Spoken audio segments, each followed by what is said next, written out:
Okay, well, hey guys, taking a quick sneak peek of that brand new 2014 Eagles Fury Jet Dragster. I'm even being quiet when I'm talking to you because we snuck the cover back just a little bit, just so you could take a look. Inside the afterburner, a big stainless steel tube, but inside here is one of the biggest combustion chambers in our industry. And so inside this afterburner, if you look way forward up inside, you're going to see a hexagon shaped piece.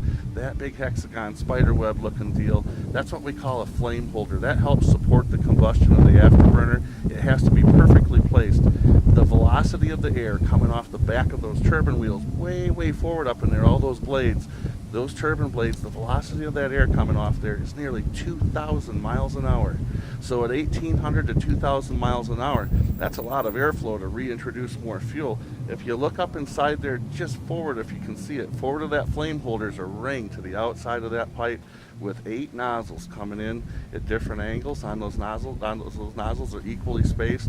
There's 176, that's a secret that we are letting out, I guess, today. 176 25 thousandths holes drilled in those nozzles, perfectly spaced, so that spray pattern of that fuel comes off there so perfectly.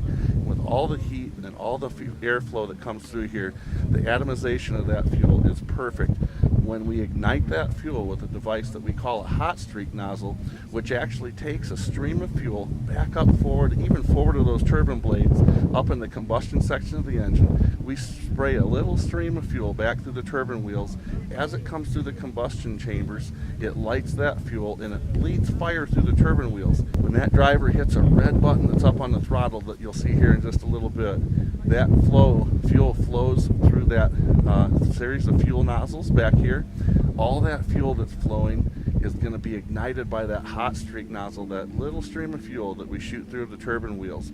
Tonight, when we unveil the car, we're going to see if we can get this old baby running, and we're going to try and make it flow some fuel through the afterburner. You're going to see a bunch of white smoke come out the back. That's not a supplemental fuel smoke system. It's actually fuel that the driver hasn't chose to light yet, and so she's going to flow that fuel. She'll hit that hot streak switch, or that hot streak button, which is the afterburner ignition on the steering wheel, and we'll have probably 20 or 25 feet of fire coming out of here. And as you can see around the campus here, there's a bunch of trees and bushes, and somewhere in the Bible it talks about the burning bush, but we might reintroduce that chapter of the Bible tonight, because I know where we're going to run this thing, and there's a bunch of bushes back there.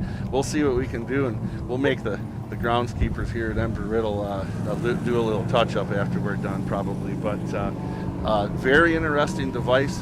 Look up on the internet about afterburners. They're really neat, huge power-making devices. So let's we're going to cover this thing back up. Hopefully nobody caught us. I know Elaine's up there right now.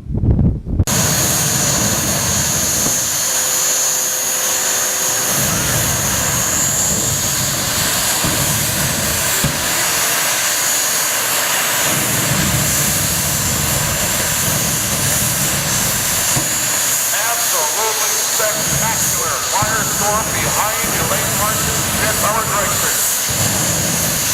Generating a quart of driveway park asphalt. Now she brings the engine on the inside all the way.